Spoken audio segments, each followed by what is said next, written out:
Buenos días.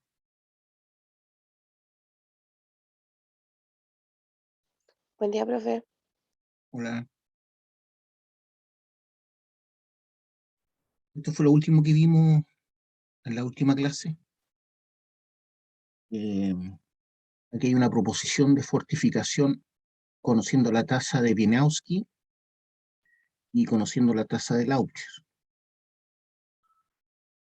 Eh, por ejemplo, si la tasa de Wieniawski me da entre 80 y 90 y la tasa de Laucher entre 50 y 60, dice no necesita fortificación salvo apernado en intersecciones de planos de falla. Si me da en este sector, por ejemplo, con una tasa de Wieniawski de 60-70 y una tasa de Laucher de 40-50, eh, creo que dije esta, dice letra B, pernos lechados cada 1 metro. O sea, cada 1 metro voy a tener paradas de pernos, paradas de pernos. Significa eso que si el túnel es así, mirado desde arriba, los pernos van a ir, por ejemplo, ahí, y cada 1 metro eh, voy a colocar pernos, ¿ya?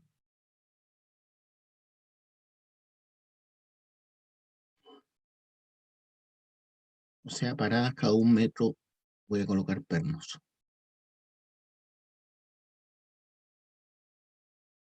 Se supone que la distancia que hay entre esta parada y esta otra, 1 metro, ¿ya? Y la separación entre estas también aproximadamente 1 metro. Eso es lo que significa. Si estoy acá, por ejemplo, con una tasa de Wieniawski de entre 30 y 40 y una tasa de Laucher de 20 y 30, tengo tres proposiciones de fortificación, F, G y J. Veamos la J lo que dice, cable lechado y concreto de 45 centímetros de espesor. Ya ni siquiera están hablando de choque, están hablando de concreto, una pared de concreto de 45 centímetros de espesor, y los esfuerzos son excesivos. F, G y J. Veamos lo que dice la G. Pernos lechados cada 0,75 metros, chocles de 10 centímetros de espesor y malla, o sea, aparte de los pernos lechados cada 0,75 metros, tengo que colocar chocles de 10 centímetros cubriendo la malla, ¿cierto? O sea, 5 centímetros bajo la malla, 5 centímetros sobre la malla, para generar una especie de pared de hormigón armado. Y así es como se utiliza la proposición de fortificación que intersecta, ¿cierto?, el valor de la tasa de Wieniawski, o el Rock Mass Rating, que es lo mismo, y la tasa de Laucher.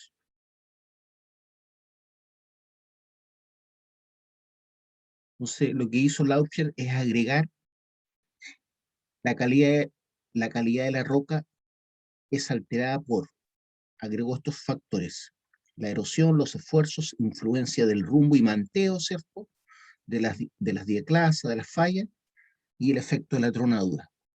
Eso se lo agregó, ese efecto se lo agregó al Rock Mass Racing de Wieniawski. Esto que tengo acá es otro método de clasificación geomecánica, se llama U de Barton. U de Barton, por eso está la letra Q, y también se llama MGI. Entonces combina varios factores, entre ellos el RQD, que es el Rock Quality Designation, que creó o inventó cierto DIR, JN, que está asociado al número de familias de fracturas, cuántas familias de fracturas pasan, por ejemplo, por mi túnel, JR, asociado a la rugosidad de las fracturas. ¿Qué rugosidad hay en las caras que se tocan, ¿es cierto?, de las fracturas? Cuando hablamos de fractura, estoy refiriendo a esto, ¿ya? Supone que tengo un túnel, estoy haciendo un túnel, uno puede mirar a las paredes, ¿cierto? Puede mirar en las paredes cuántas fracturas hay. Entonces, si yo tengo una pared así, es el túnel a lo largo de unos 10 metros, por ejemplo. Entonces yo tengo que fijarme en qué cosa, en las fracturas que están en el cerro.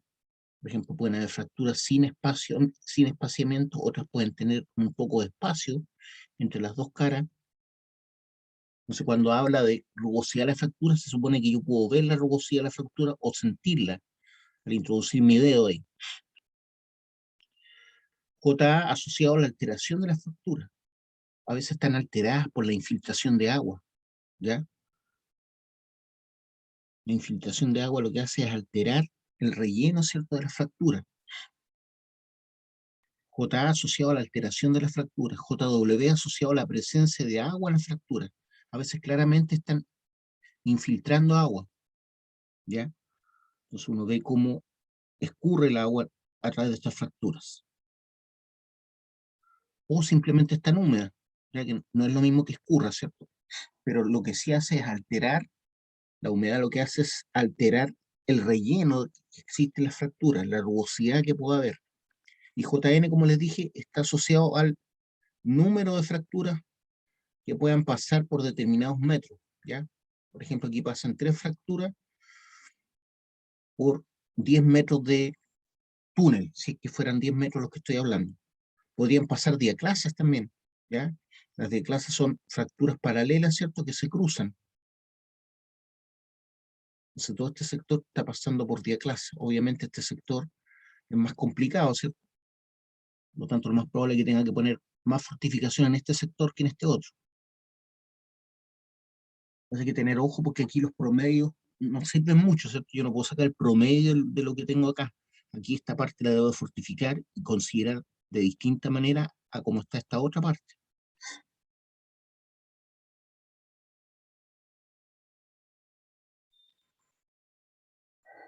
Entonces JW está asociado a la presencia de agua en las fracturas, alterando la resistencia al macizo rocoso. Recordando que el agua, ¿cierto?, aparte de agregar presión al sistema, por la presión de poro que yo les he conversado, aparte de eso, pasa a ser como un lubricante. Por lo tanto, si hay dos caras de una fractura, ¿cierto?, que se están tocando y además están húmedas o hay escurrimiento de agua, eso ayuda, ¿cierto?, que no haya roce. Por lo tanto, ante cualquier movimiento se va a producir, ante cualquier esfuerzo que se agregue, se va a producir un movimiento que puede cortar pernos, que puede dañar la roca cerca donde está el túnel, pueden haber planchoneo. Entonces no es bueno. SFR, relación entre la capacidad resistente de la roca y los esfuerzos presentes. SFR, relación entre la capacidad resistente de la roca y los esfuerzos.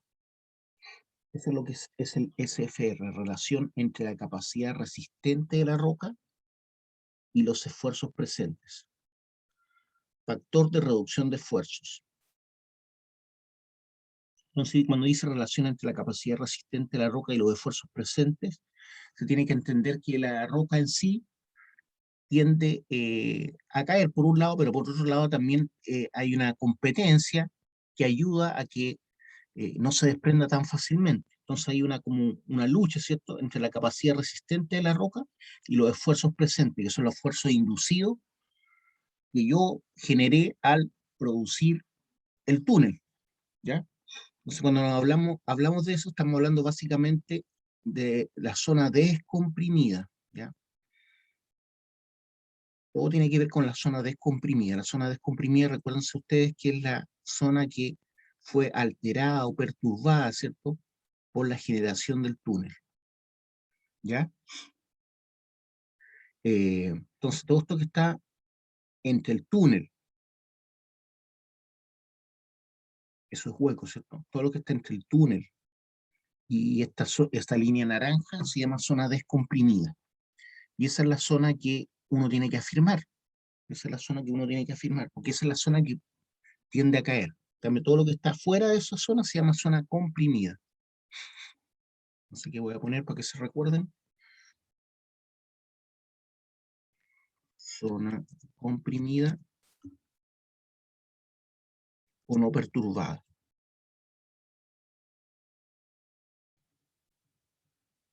¿ya?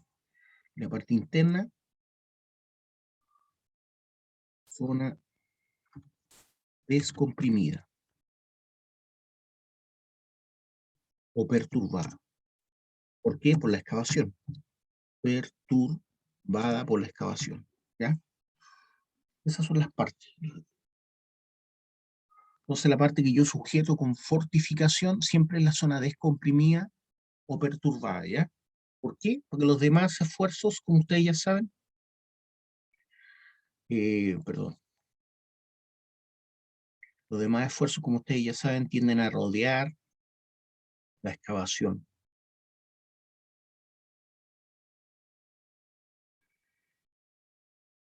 Entonces la zona que se ve más afectada es la zona que está dibujada ahí dentro de las líneas, dentro de la línea naranja que dibujé primeramente, que llamamos zona descomprimida.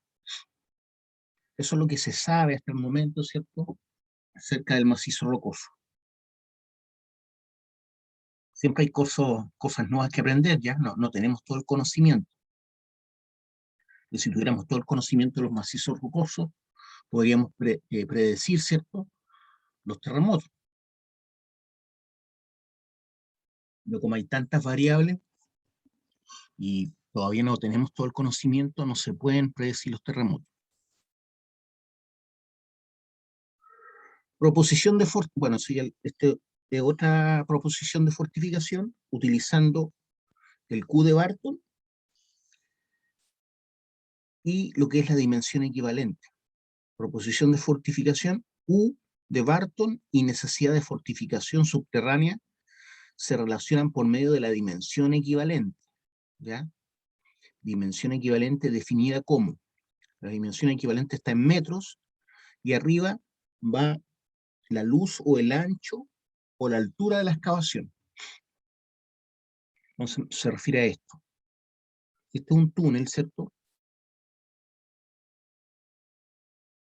Una excavación grande, ya vamos a hacer.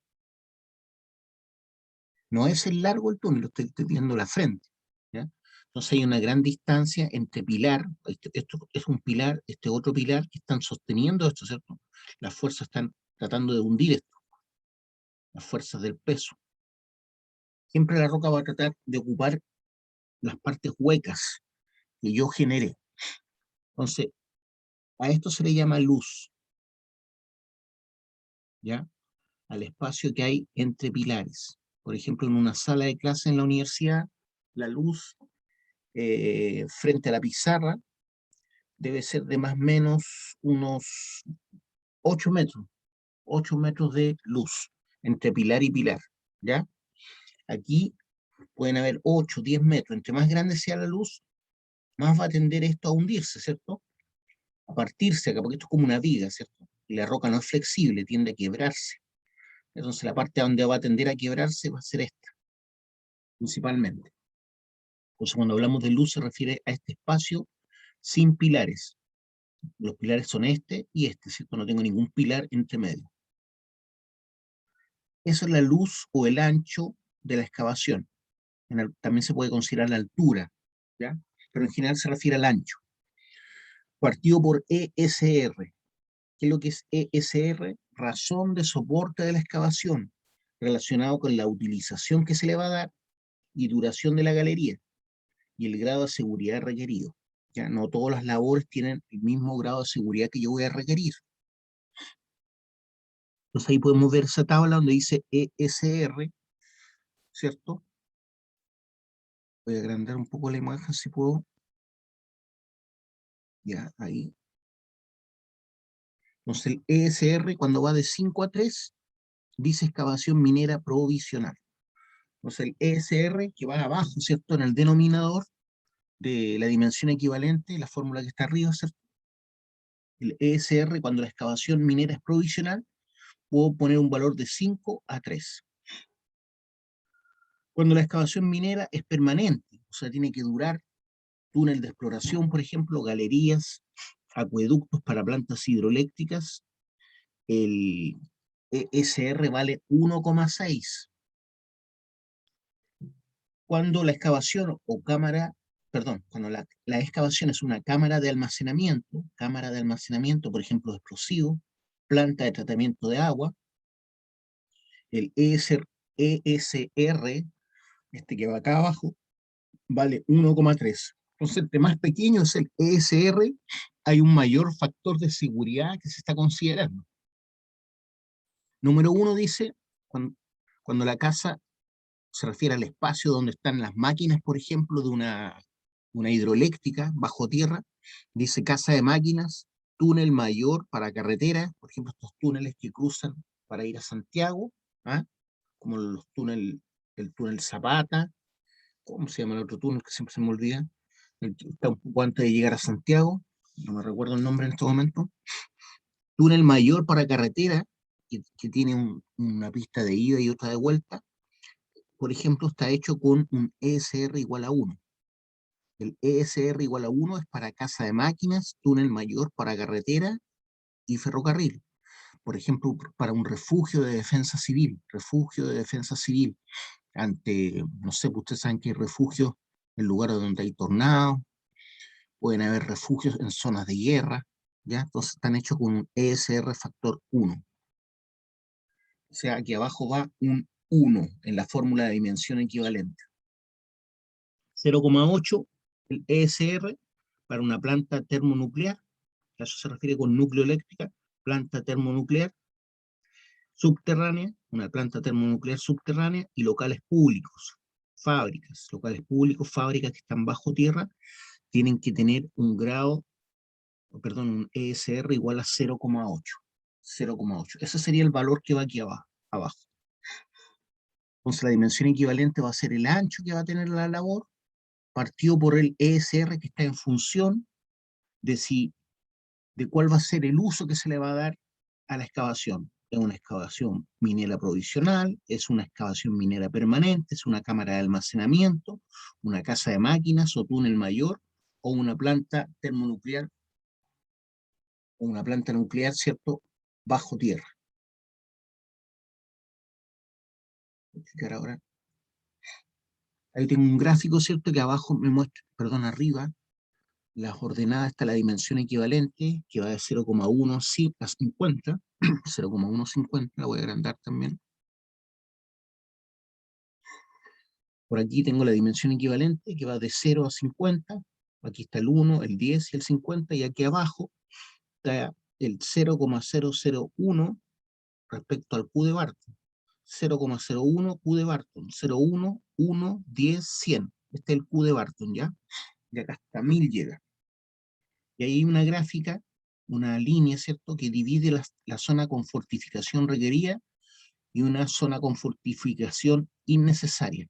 Entonces va a depender de qué, de estos factores. Cuando la roca es excepcionalmente incompetente, va a estar acá, ¿cierto? Extremadamente incompetente, acá. Muy incompetente, acá. Incompetente, regular. Se supone que tengo que bajar por esa línea, ¿cierto? Y todo esto que pasa por aquí, regular, acá, incompetente. Conociendo el Q de Barton. El Q de Barton me va indicando, ¿cierto?, si la roca es excepcionalmente incompetente, extremadamente incompetente, muy incompetente, buena, muy buena, extraordinariamente buena, excepcionalmente buena. Si un Q de Barton me da 800, estamos hablando de excepcionalmente buena o extraordinariamente buena, ¿cierto? Si el Q de Barton va entre 1 y 100, va a ser buena o muy buena.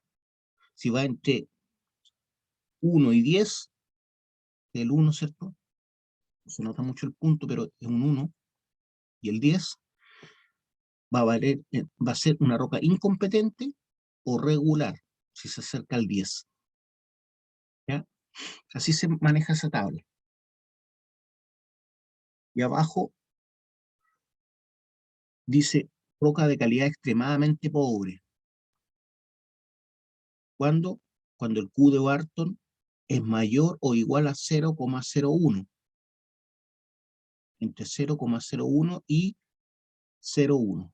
Entonces en este sector que está acá, extremadamente incompetente, está este factor, perdón, este número 1 que dice roca de calidad extremadamente pobre.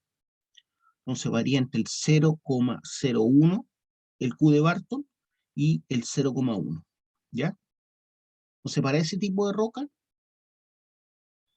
eh, es- hay varios casos, caso 33, caso 34 y caso 35. Entonces, aquí el RQD partido por JN es mayor o igual a 2. Más abajo, menor a 2. Aquí tengo mayor o igual a 2, menor a 2. El JR partido por JA es mayor o igual a 0,25 o menor a 0,25. Y aquí te dice que la dimensión equivalente varía de 1 a 3,9, acá de 2 a 11, acá de 15 a 28, más abajo de 6,5 a 15. ¿Ya?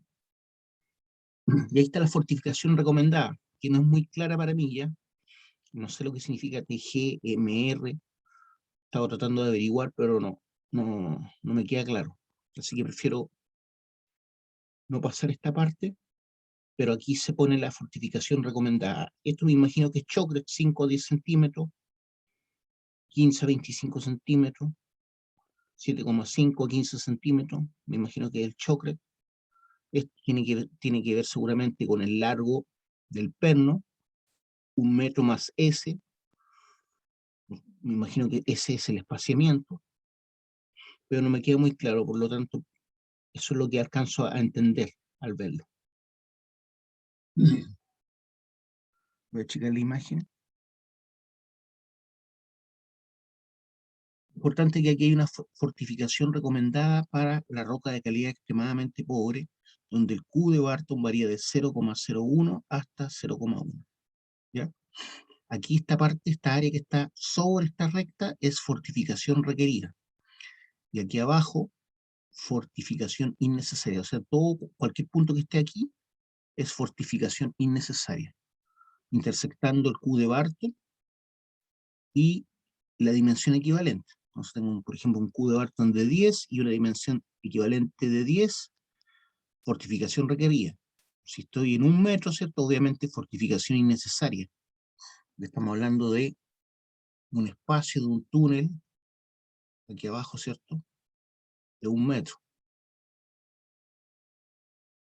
Entonces aquí en general, si el Q de Barton es importante, ¿cierto? Desde el 1 en adelante, y tengo 1 metro, por ejemplo, si está entre 0,1 y 1, y 10, perdón, no, 1 está entre 0,1 y 1, y la dimensión equivalente está bajo 1 metro, ¿cierto? Fortificación innecesaria. A eso se refiere con el ancho de la labor, ¿cierto? Aquí está hablando de la dimensión equivalente, no solamente el ancho.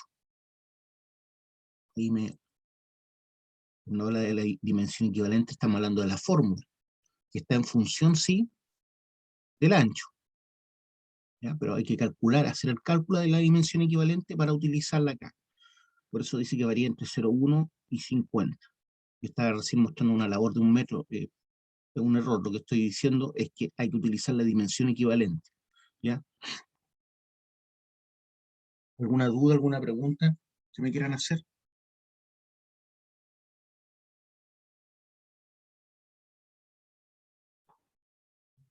Esto en general es para que ustedes comprendan cómo se calcula, ¿cierto?, la fortificación en una labor. Se pueden utilizar distintos métodos, que son en general los sistemas de clasificación geomecánica.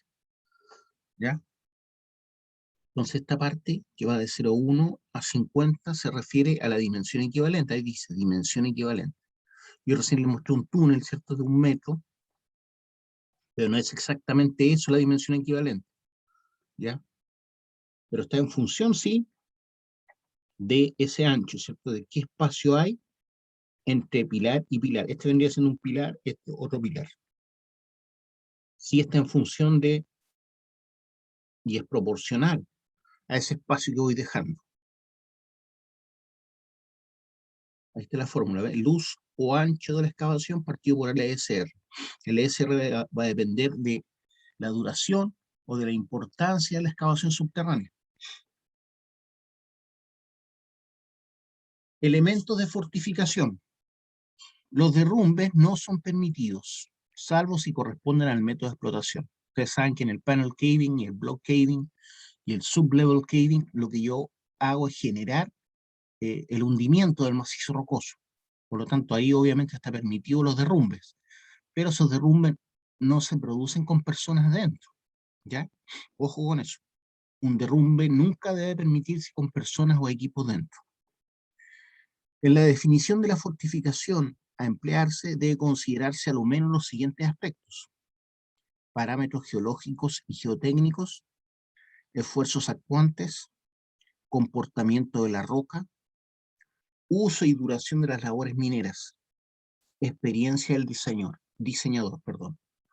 Entonces, la experiencia del ingeniero para diseñar fortificaciones mineras, uso y duración de las labores mineras. Tiene que ver con el ESR, ¿cierto? Que vimos antes. Y ese ESR tenía que ver con qué uso va a tener la excavación. Uso y duración de las labores mineras. Comportamiento de la roca. ¿De cómo es la roca? Tiene diaclasas, tiene infiltración de agua, tiene fracturas. Uno puede suponer cómo se va a comportar la roca entendiendo eso. Y puedo haber estado chequeando la roca en un tiempo determinado que me permite de alguna forma comprender cómo es el comportamiento de la roca. Esfuerzos que están actuando en el macizo rocoso. Obviamente, entre más profunda sea la labor, hay más esfuerzos actuando, ¿cierto? ¿Por qué? Porque el esfuerzo vertical tiene que ver con el peso específico del macizo rocoso. Entonces saca un promedio, hay distintos tipos de roca, por la profundidad, ¿cierto? Entonces la profundidad es clave en los esfuerzos actuantes. Y arriba dice parámetros geológicos y geotécnicos, como los que vimos en la clasificación, ¿cierto? O Q de Barton. Esos son parámetros asociados al número de familias, asociados a la rugosidad de las fracturas, asociados a la alteración de las fracturas, asociados a la presencia de agua en las fracturas. Lo que se me olvidó explicar qué es lo que era el RQD, el Rock Quality Designation. Ya, se hace se saca un testigo del macizo rocoso, ¿cierto? Con una máquina de rotación, por coronas yo obtengo un testigo, ¿ya? Un testigo. El testigo es de forma cilíndrica si la roca es buena. Pero a veces la roca es tan mala que tiene fracturas, ¿ya? A veces tiene más de una fractura. Y a veces ni siquiera son fracturas, sino que salen trozos ¿ya? Y aquí puede haber una fractura. Entonces, en el Rock Quality Designation lo que uno hace es medir los trozos, considerar solamente los trozos mayores a 10 centímetros, ¿ya? Por ejemplo, S y S. Pongamos que todos son miden más de 10 centímetros.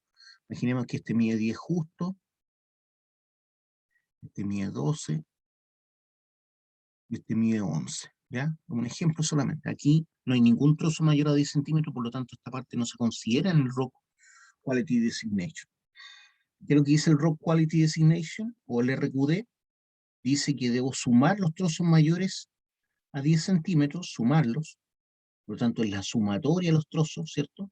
La sumatoria de los trozos mayores a 10 centímetros, voy a poner ahí D sub I, trozos mayores a 10 centímetros, y eso lo tengo que dividir por el largo total del testigo, largo total del testigo. Y eso multiplicarlo por 100.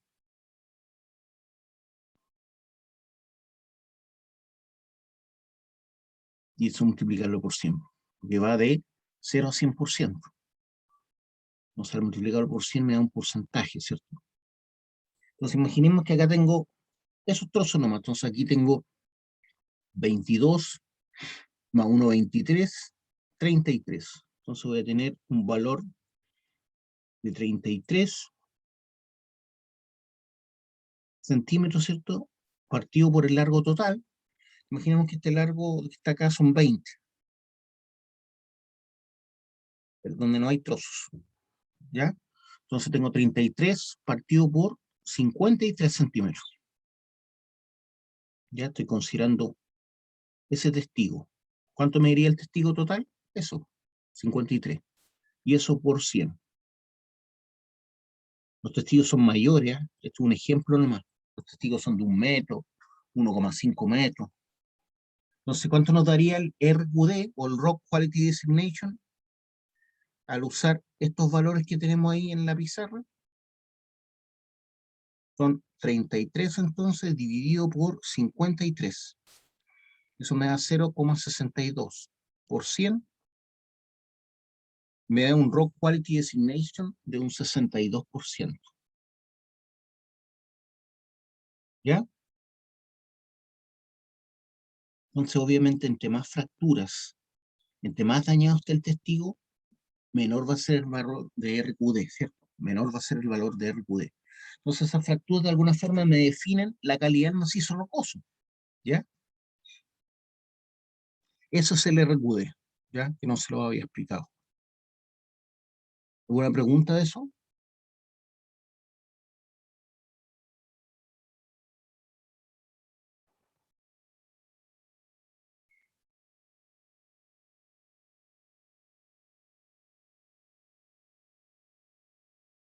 Entonces, parámetros geológicos y geotécnicos tienen que ver con lo que acabo de decir, ¿cierto? El RQD, el JW, el JA, el espaciamiento que hay, el número de fracturas que pasan por determinados metros de la labor.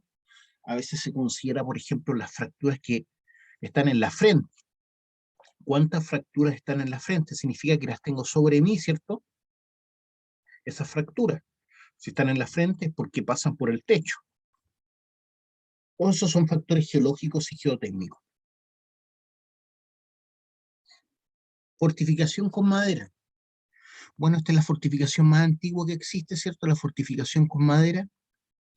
Eh, a esta fortificación con madera se le llama también entibación, así se le llama, entibación o enmaderación. Entibación o enmaderación. Ventajas de la fortificación con madera. Facilidad a ser cortada, transportada e instalada. Se refiere a la madera, ¿cierto? Facilidad a ser cortada, transportada e instalada. Otra ventaja, da señales audibles y visibles de su situación de estabilidad. Si yo veo que está, por ejemplo, el techo, la madera del techo se está doblando y se está quebrando, voy a verlo antes de que se hunda el túnel, ¿cierto? En general es así, da señales audibles porque va a crujir y visibles de su situación de estabilidad. Un bloque de cemento se quiebra nomás, rápidamente, porque no es flexible. En cambio, la madera, como es flexible, puede dar señales audibles y visibles de su situación de estabilidad. Entonces, cuando yo tengo un túnel, por ejemplo, un túnel, ¿cierto? Y acá tengo los pies derechos se le llaman a los pilares que yo coloco para sostener esta madera que está aquí arriba, se le llama sombrero o viga. ¿Ya? Si yo veo que esa viga, ¿ah? No está así como la dibujé, sino que está así,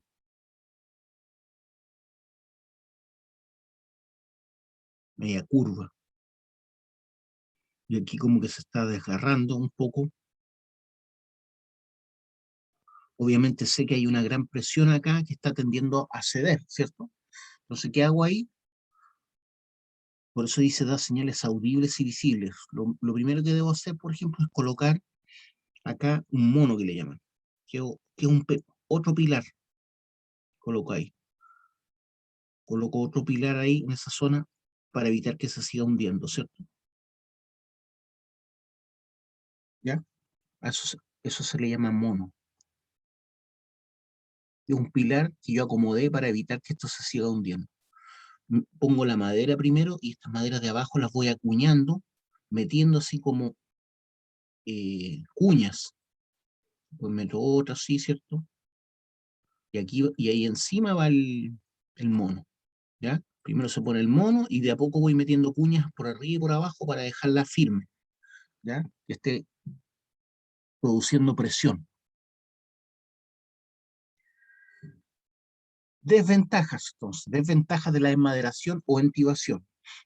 La resistencia de la madera depende de sus estructuras. ¿Ya? ¿Cómo es la madera? ¿Es fibrosa? También tiene defectos la madera, defectos naturales. Y la humedad que tenga. La humedad que tiene la madera, acuérdense que la madera se va secando después con el tiempo. Entonces va cambiando sus dimensiones. Al ir secándose va cambiando sus dimensiones. Se puede partir si se seca muy rápido.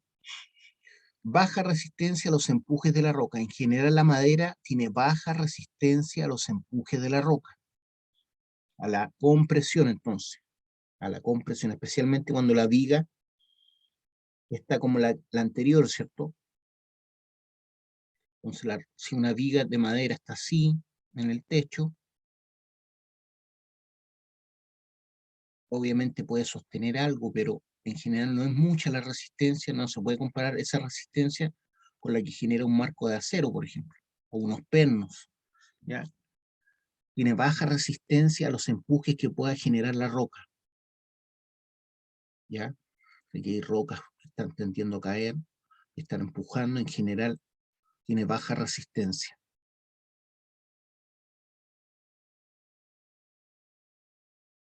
Se degrada fácilmente, la madera se degrada fácilmente con los parásitos. ¿Qué son los parásitos? Insectos, como por ejemplo las termitas que se comen la madera, ¿cierto? Y los hongos. Los hongos degradan la madera. Son los únicos microorganismos que pueden degradar la madera, los hongos. ¿Por qué? Porque hay un elemento que tiene la madera que se llama lignina, que es muy difícil de degradar en la naturaleza. Entonces, lo único que la pueden degradar son los hongos. Entonces, por eso la madera debería tratarse antes de ser utilizada en una mina, ¿cierto? Debería tener debe estar impregnada, como le llaman, impregnada, para evitar que le ataquen parásitos y hongos. Otra desventaja importante es que la enmaderación, la intubación es combustible, ¿cierto? Combustible en caso de un incendio. Cualquier amago de incendio puede provocar un gran incendio, ¿cierto? En una mina que está fortificada con madera. En general la madera no es de muy larga vida, ¿cierto? Especialmente si hay humedad. Difícil adaptación a las irregularidades del perímetro de la labor. Se vuelvo a dibujar el túnel, acuérdense que tiene que ser redondeado en la parte de arriba para darle mayor estabilidad. Entonces la madera no se acomoda fácilmente, ¿cierto? A las formas de la labor. Entonces si yo pongo una viga, va a tener que ser así la viga. Y ahí ven ahí los pilares, ¿cierto? Que sostienen la viga. Entonces esta parte no se acomoda bien, pues aquí podría poner otros troncos, ¿cierto?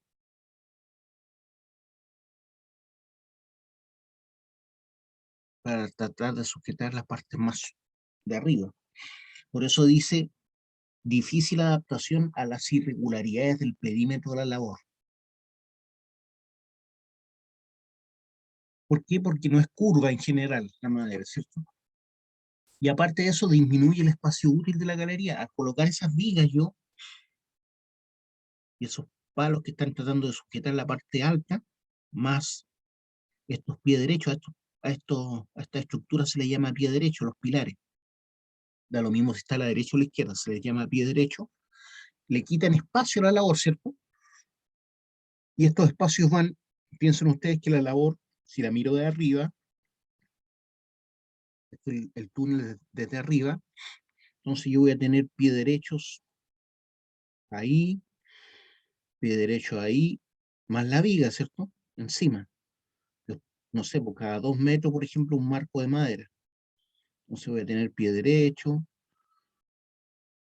pues nuevamente lo mismo, más la viga que barrí, que no la estoy dibujando solamente los pies derechos, para que tengan una idea del espacio que le quitan a la labor. Obviamente los equipos tienen que ser menores aquí, a este ancho, ¿cierto? Si tengo que pasar equipos por aquí, tienen que ser menores a ese ancho, ¿ya? Aunque aquí esté más ancho, puede tener que pasar por ahí. Aparte de eso, generan roce importante, porque yo tengo que ventilar acá, ¿cierto? Entonces el aire va a entrar, va a tender a hacer esto, o a volver a hacer eso. va a tender a frenar el aire, ¿ya? El aire va a entrar, va a hacer esto el aire. Veo muy bien esa borradera. El aire viene, ¿cierto? Por todo el ancho de la labor y aquí se frena. Entonces todo eso va frenando el avance del aire. Se necesita más potencia para poder atravesar esta zona, porque el aire se va frenando. Solamente va a correr libremente por la parte central. Entonces, toda esta enmaderación va a provocar caída de presión, como les dije en ventilación. Va a generar caída de presión. O sea, estamos hablando de caída de presión por roce y también por choque. Por roce, por el roce que genera el aire, ¿cierto? Al pasar por esos marcos, también hay parte del aire que choca directamente, ¿cierto? Choca ahí, tiene que desviarse. Y eso va frenando el aire, ¿cierto?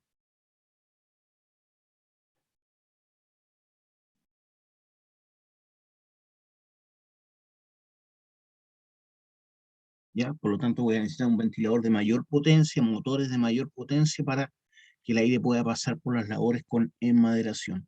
A eso se refiere que disminuye el espacio útil de la galería. ¿Ya? Esas son las desventajas de la enmaderación. Cualidades exigidas a la madera. Obviamente no puede ser cualquier madera, ¿cierto? Tiene que ser madera que no esté degradada, que no tenga fractura. Tiene que, en general, ser resistente mecánicamente, tanto a la compresión como a la flexión y cizalle. ¿Ya? La compresión ustedes la comprenden, ¿cierto? Cuando hablamos de compresión, si este es el pie derecho, ¿cierto? Está apoyando uno de los lados de la viga, tiene que ser resistente a esta fuerza, ¿cierto? Que es el esfuerzo vertical, y aquí está soportado por el piso. Por lo tanto, está siendo sometida a compresión. El cisalle es lo que se produce cuando se produce la fractura. La fractura siempre va a ser de esta forma, donde esta parte va a tender a moverse hacia allá, y esta parte de abajo se va a tender a mover hacia arriba. Debido a esta compresión, esto tiende a caer y esto tiende a subir. Por eso se rompe así cualquier pilar se tiende a romper así, aunque sea de roca. La diferencia es que la madera dura menos, ¿cierto? La compresión, menos que un pilar de cemento. Entonces ese es el cisalle. Y la flexión tiene que ver especialmente con la viga, ¿cierto? Que se tiende a flectar. Yo la viga no la puse así, ¿cierto?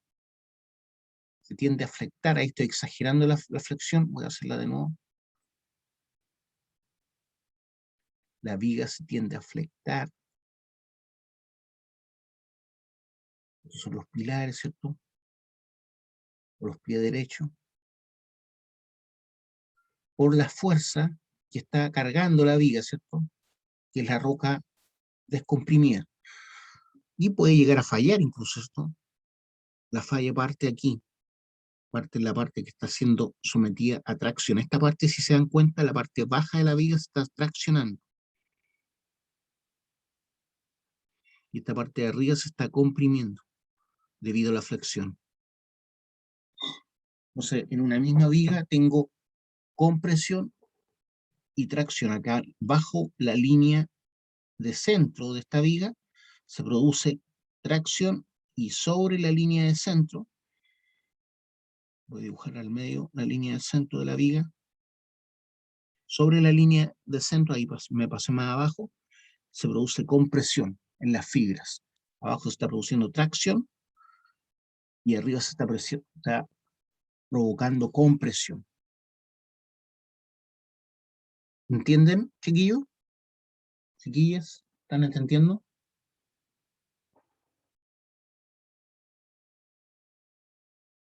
Inalterabilidad.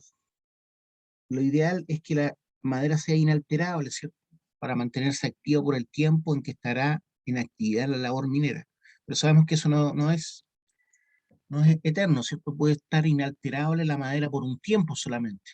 va a estar más tiempo inalterable si se le impregnó para evitar que la ataquen hongos, por ejemplo, y parásitos. Pero en general la madera finalmente se va a tender a alterar. Las maderas más finas son más duraderas, ¿cierto? Antes se utilizaban maderas finas, ¿cierto? El roble, el mañío. Hoy en día no, y sería un crimen utilizar la madera, ese tipo de madera, ¿cierto? En una labor minera. Hoy día se utiliza más el pino y el eucalipto, principalmente el eucalipto, porque el eucalipto es más firme que el pino. Cuando hablamos del pino me refiero al pino insigne, ¿cierto? Este que se planta por decenas de hectáreas en el sur. Esa es la madera, entre comillas, más mala que hay, ¿ya?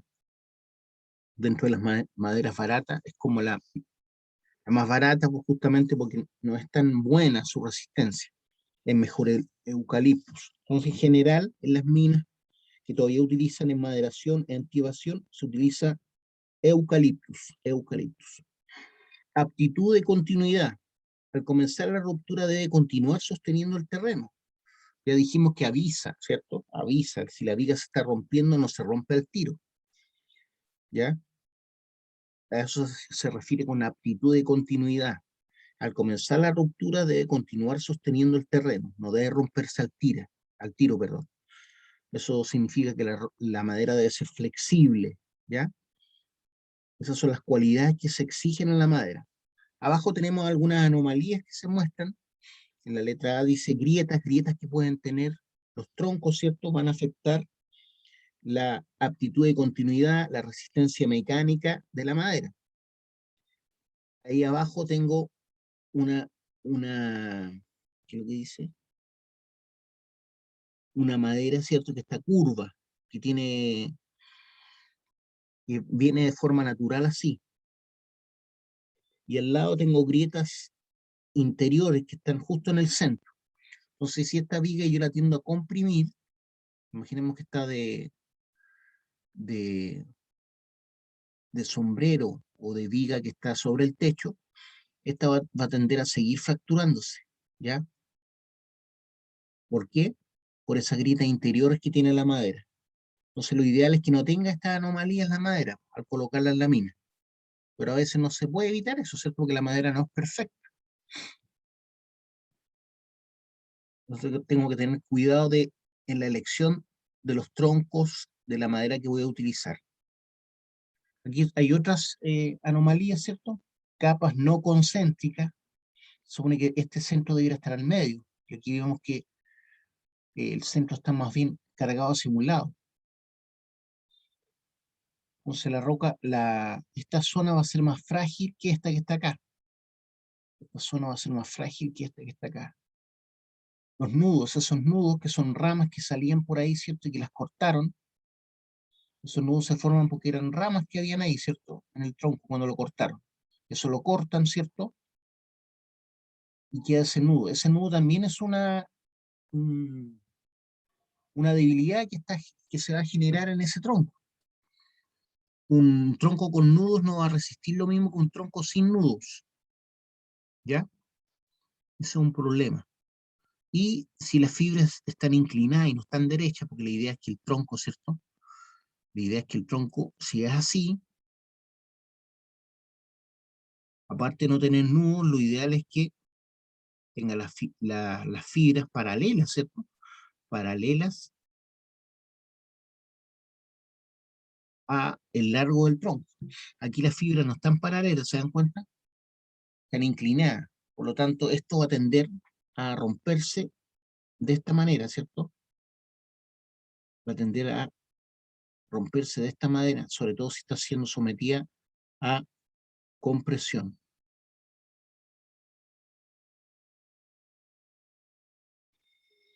Eso se refiere con fibras inclinadas. La idea es que las fibras sean paralelas al tronco que va a ser sometido a compresión. Así resiste más el tronco. Así es el diseño de un marco de madera. Como ven ahí, tengo la viga arriba o el sombrero. Sombrero se le llama la viga superior, a esta que está acá, y a esto se les llama pie derecho. Ahí hay un ángulo, siempre dibujan un poco inclinadas los pies derechos, no son totalmente rectos. Y hay un sacado ahí justamente para poder meter el pie derecho. Entonces, el sombrero tiene esta forma. El sombrero o viga superior tiene esta forma. Se le hace un corte ahí, ¿cierto? Justamente para colocar los pies derechos. Para que no se mueva, se le hace ese corte.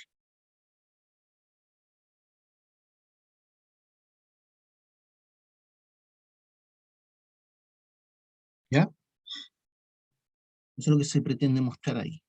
Aparte hay un ángulo, ¿cierto? Un ángulo entre la vertical, ahí se está viendo el ángulo justo, que sería este ángulo alfa, sería el que está ahí, ¿cierto? Ángulo de apertura que se le llama, ángulo de apertura. Y la parte y todo lo que está alrededor se supone que es la roca.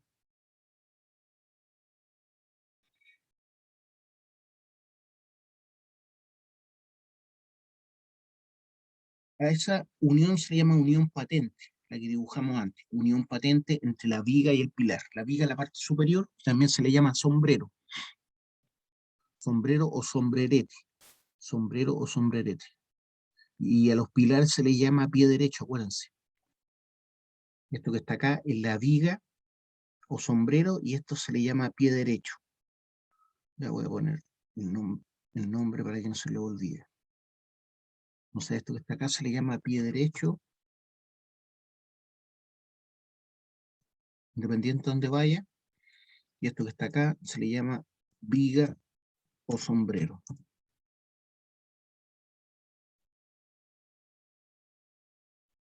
Y aquí abajo tengo una estructura típica, ¿cierto?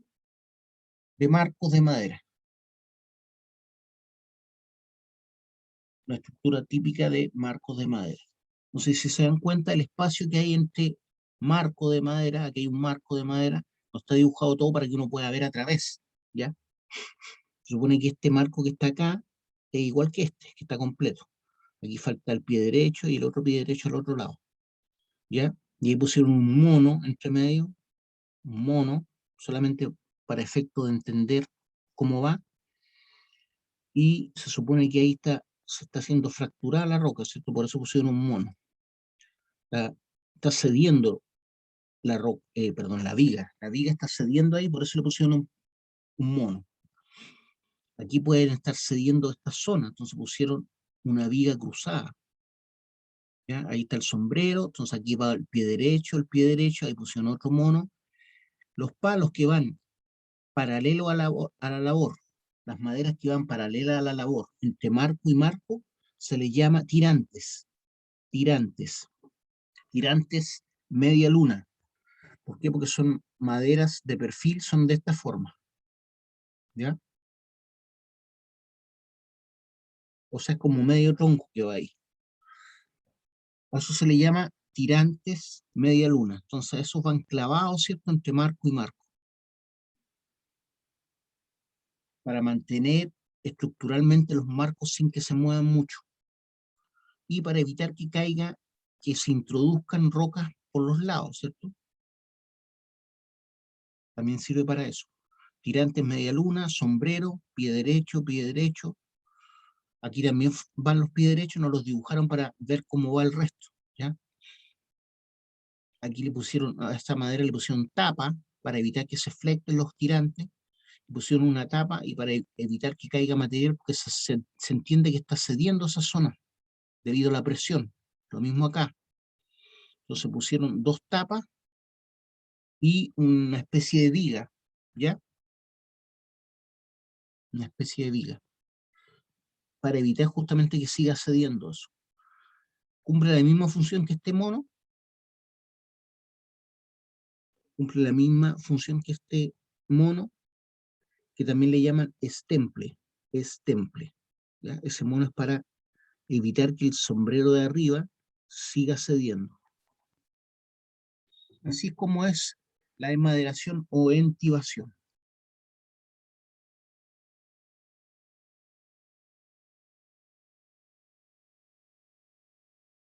También existen los marcos de acero. marcos de acero. No sé si se recuerdan cuando vimos la combinación de la tasa de Laubscher y tasa de Binowski, tasa de Laubscher y tasa de Binowski, vimos proposiciones de fortificación.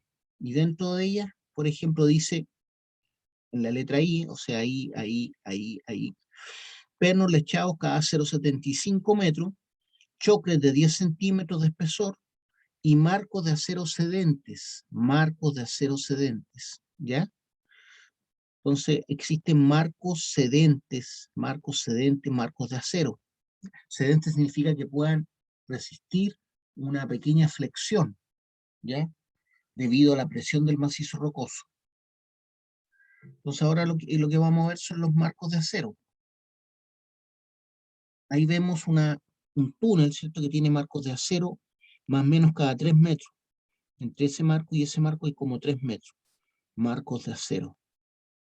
Estos son marcos de acero cedentes, aparentemente. ¿Por qué? Porque yo veo que hay una unión ahí, si no me equivoco. Hay una unión entre una parte del marco y otra. Eso es lo que yo veo.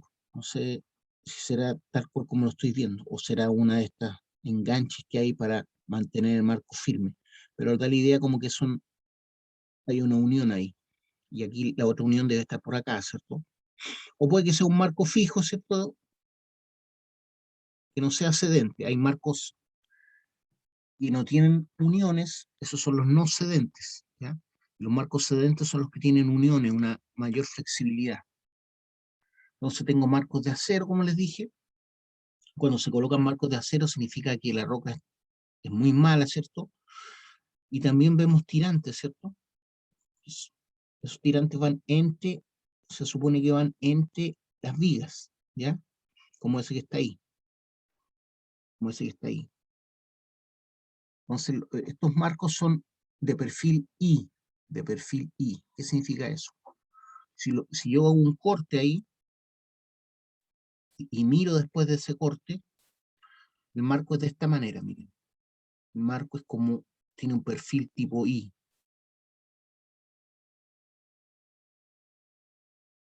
¿Ya? De esa forma el marco de acero. Entonces aquí se ponen los tirantes. Entonces, y se ponen los tirantes, ¿ya? De madera. Y aquí va otro marco de acero tipo I, ¿cierto?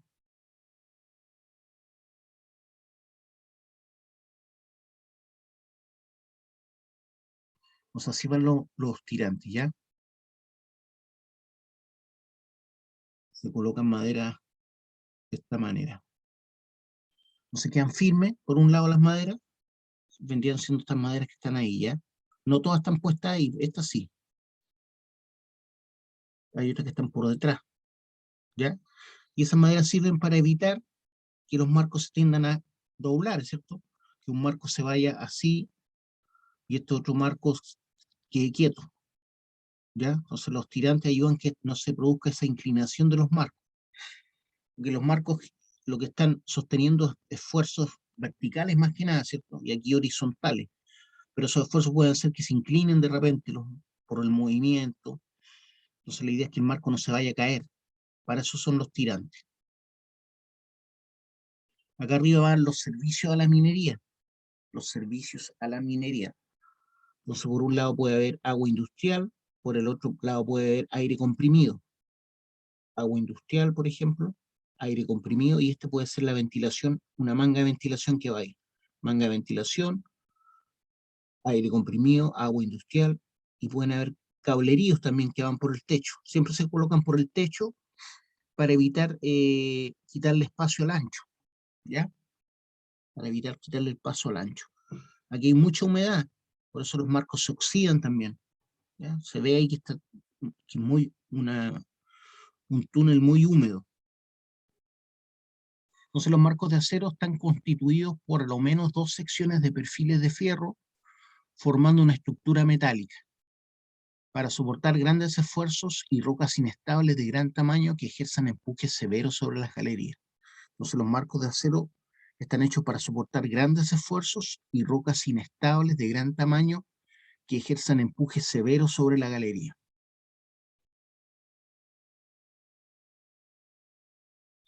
Ventaja de los marcos de acero.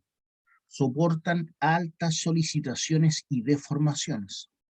Solicitaciones son esfuerzos, básicamente. ¿Ya? Entonces, un sinónimo de solicitaciones son los esfuerzos. ¿Ya? Entonces soporta altas solicitaciones y deformaciones. El acero en general es más flexible, ¿cierto? Va a depender del tipo de acero, obviamente. Pero uno pone marcos que tiendan a ser flexibles. Entre más duro sea el acero, menos flexible va a ser. Entonces hay aceros más duros y otros más blandos. Alta resistencia al ambiente agresivo. Alta resistencia al ambiente agresivo. Sobre todo donde hay humedad, ¿cierto? O hay mucho movimiento del macizo rocoso, tienen alta resistencia, pero igual se van oxidando con el tiempo. Entonces hay que estar constantemente revisando. Material homogéneo. En general, el marco es de material homogéneo, con características uniformes a lo largo de toda la estructura. La madera no, ¿cierto? La madera no es homogénea, es heterogénea. Hay zonas que pueden estar con nudo, hay zonas que pueden estar con grieta. También los marcos de acero son homogéneos, son iguales en todos lados. Otra ventaja importante es que es incombustible, ¿cierto? El acero no se quema. Ante un amago de incendio no le pasa nada. Desventajas. Difícil adaptación a las irregularidades de la labor minera. ¿Ya? O sea, lo mismo que teníamos con los marcos de madera. Es difícil adaptarlos a las irregularidades de la labor minera, porque la labor minera no siempre es pareja. O sea, hay sectores de la mina que pueden ser así los túneles. Y entonces ahí va a ser difícil poner un marco de acero, ¿cierto? Por eso dice que es difícil la adaptación a las irregularidades de la labor minera. Limitación en galerías de grandes dimensiones de sección. Si las galerías son muy anchas o muy altas, me voy a ver limitado, ¿cierto? No voy a tener esos marcos disponibles, esos marcos de acero gigantes. Disminuye el espacio útil de la galería, al igual que la enmaderación, disminuye el espacio útil de la galería. ¿Por qué? Porque tienen un ancho, ¿cierto? El aire va, aquí pasa lo mismo, ¿cierto? Que estábamos hablando antes. Y le estoy quitando espacio a la galería, ¿cierto? La galería tiene como 20 centímetros más allá y 20 centímetros más acá. Eso se los voy a quitar con los marcos. Aparte, el aire va a entrar por aquí, ¿cierto? Y va a tener que desviarse. Va frenando los marcos de acero, va frenando el avance del aire. Va aumentando el roce del aire con las paredes, ¿cierto? Y eso hace que el aire se vaya frenando, se produzca caída de presión y puede que no llegue tan lejos como yo quisiera. O voy a tener que tener máquinas más potentes para empujar el aire, ¿cierto? Ventiladores más potentes, motores más potentes. Voy a gastar más energía para mover el aire. Tiene el mismo problema que la enmaderación. En ese sentido, disminuye el espacio útil de la galería. Fortificación rígida. Los perfiles no se deslizan uno sobre otro. El marco que vimos en la imagen aparentemente es de fortificación rígida, porque realmente no veo uniones, parece. Eso que estaba ahí, que yo pensaba que era unión, parece que es eso, lo que afirma y mantiene el marco firme en la roca solamente. Entonces esa sería una fortificación rígida la que está en la imagen. Los perfiles no se deslizan uno sobre otro. No se emplea en zonas de sobrepresión. Este es el perfil, cierto tipo I. No se emplea en zonas de sobrepresión, que están siempre ejerciendo presión, ya que puede colapsar al ser sobrepasada su resistencia. Por eso no se emplea en zonas de sobrepresión. ¿Dónde se utilizan qué marcos se utilizan en la zona de sobrepresión? Los cedentes, ¿es cierto? Los marcos cedentes, ¿ya? Significa que se pueden deslizar uno sobre otro. Fortificación cedente o deslizante. Cede cuando el empuje de la roca sobrepasa un cierto valor. Cede cuando el empuje de la roca sobrepasa cierto valor. Entonces aquí vemos que los marcos de más atrás, ¿cierto?, tendieron a ceder debido a la presión. Se emplea en terrenos sometidos a grandes esfuerzos, los marcos cedentes. Debe asegurarse el deslizamiento de los segmentos del marco. Entonces aquí tengo un marco constituido por 3 partes, y cuando se ejerce presión acá, o sobrepresión, esto se tiende a mover hacia allá, y la parte de abajo se tiende a mover hacia acá, ¿cierto? Esta parte de arriba tiende a moverse hacia allá, y la parte de abajo tiende a moverse hacia adentro. Es un marco cedente. Este también, ¿cierto? Si aquí hay presión, si hay presión ahí, si se ejerce presión sobre eso, ¿qué va a pasar? Esto va a tender a moverse hacia allá, y este va a tender a moverse hacia acá.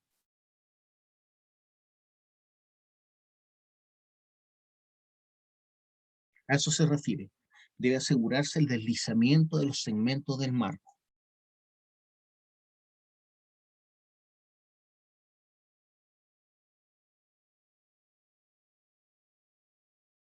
Fortificación con pernos. Bueno, esto es lo que yo le he hablado un poco antes, ¿cierto? Se introducen fierros o cables en perforaciones anclándose en las paredes de la perforación. Estos fierros o cables pueden anclarse por anclaje que se produce por cabezas de expansión, o puede ser anclado en cemento o en resina, que seca rápidamente. Forman parte del mismo entorno, reforzando la resistencia de la roca. Entonces, cuando la roca no es muy buena, yo refuerzo la resistencia de la roca introduciendo pernos, ¿cierto?, al macizo rocoso. Esos pernos no se introducen directamente, perno roca, ¿cierto? Se hace una perforación mayor al diámetro del perno, se coloca lechada y se introduce el perno. Si no se coloca lechada, pueden ser pernos con cabeza de expansión, o pueden ser pernos metidos en resina epóxica, ayudando para que se autosoporte el macizo rocoso con estos pernos, y se oponen a la desunión de bloques de roca. Ventajas. Actúa inmediatamente después de su instalación. Esa es la ventaja de los pernos, ¿cierto? Obviamente considerando que la lechada ya fraguó. Versátil. Se pueden poner en distintos lugares, en distintas partes. No disminuye la sección útil de la labor. En general, disminuye muy poco la sección útil de la labor, ¿cierto? Igual sale un tramo del perno hacia afuera, unos 20 centímetros tienen que salir hacia afuera igual, pero en general oponen menos resistencia al aire, especialmente los pernos. No incrementa la resistencia al flujo de aire de ventilación. No es 100% efectivo eso, ¿cierto? Igual el aire va a chocar con las cabezas de pernos que salen hacia afuera, y algo se tiende a frenar, pero no tanto como un marco de acero o un marco de madera. Por eso dice, no incrementa en general la resistencia al flujo de aire de ventilación. Hay un ejemplo, ¿cierto? Como en los pernos se supone que toda esta parte de plomo es la zona descomprimida, la zona que tiende a caer, que está perturbada debido a la excavación que generé, y ahí están los pernos, ¿cierto? Entonces la idea es que los pernos se anclen a lo largo de todo, ¿cierto? Pero especialmente en esta zona. Esta zona es la zona comprimida, donde se supone que la roca está firme. Por lo tanto, esta parte que está ahí anclada es la que soporta todo el resto. ¿Por qué? Porque la otra tiende a ceder, porque es la zona descomprimida, ¿ya? Y ahí después yo coloco la planchuela, ¿cierto? Y la tuerca apretada. La planchuela y la tuerca. La planchuela y la tuerca. La planchuela y la tuerca. La idea es que el perno no salga más allá de 20 centímetros ya del cerro. Sale más de 20 centímetros significa que no está tan anclado, que hay menos espacio anclado, ¿cierto? Si sale más hacia afuera. Entonces la presión que ejerce el perno con la planchuela es hacia adentro, ¿cierto? Hacia adentro del cerro. Se opone al esfuerzo que está tendiendo a botar la roca. El peso de la roca descomprimida está tendiendo a que se caiga, pero como tengo aquí una planchuela que está apretada, hacia el cerro, estoy ejerciendo una presión contraria yo, ¿cierto? Ahí hay una planchuela, una tuerca que está apretada, ¿cierto? Acuérdense que los pernos son helicoidales, tienen hilo, entonces yo puedo apretar la planchuela y la tuerca hacia el cerro.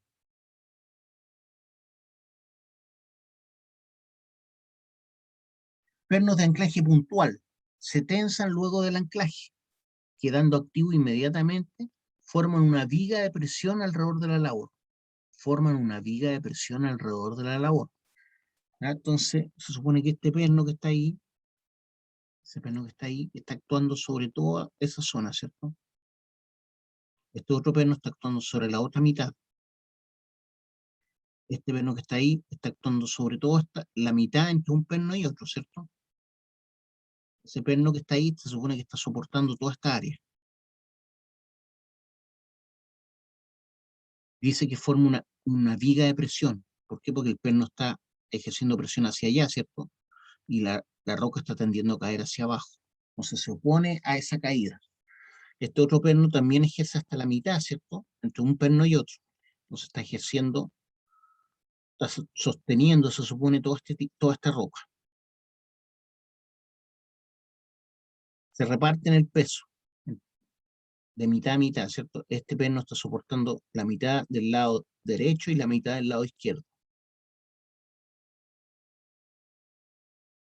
Y eso yo lo puedo traducir a tonelaje, ¿cierto?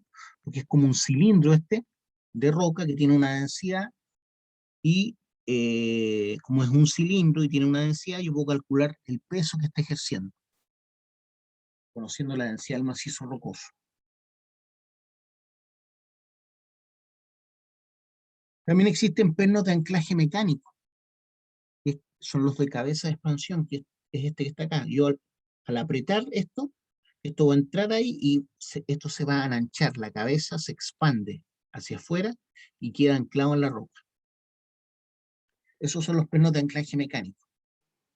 Se fija en un solo punto en el fondo de la perforación por medio de un dispositivo de expansión. Se fija en un solo punto en el fondo de la perforación por medio de un dispositivo de expansión. Se emplea en rocas de dureza mediana a alta. Se emplea en rocas de dureza mediana a alta, los pernos de anclaje mecánico.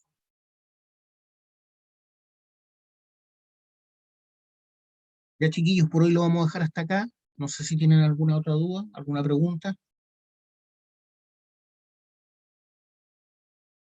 Dudas, preguntas.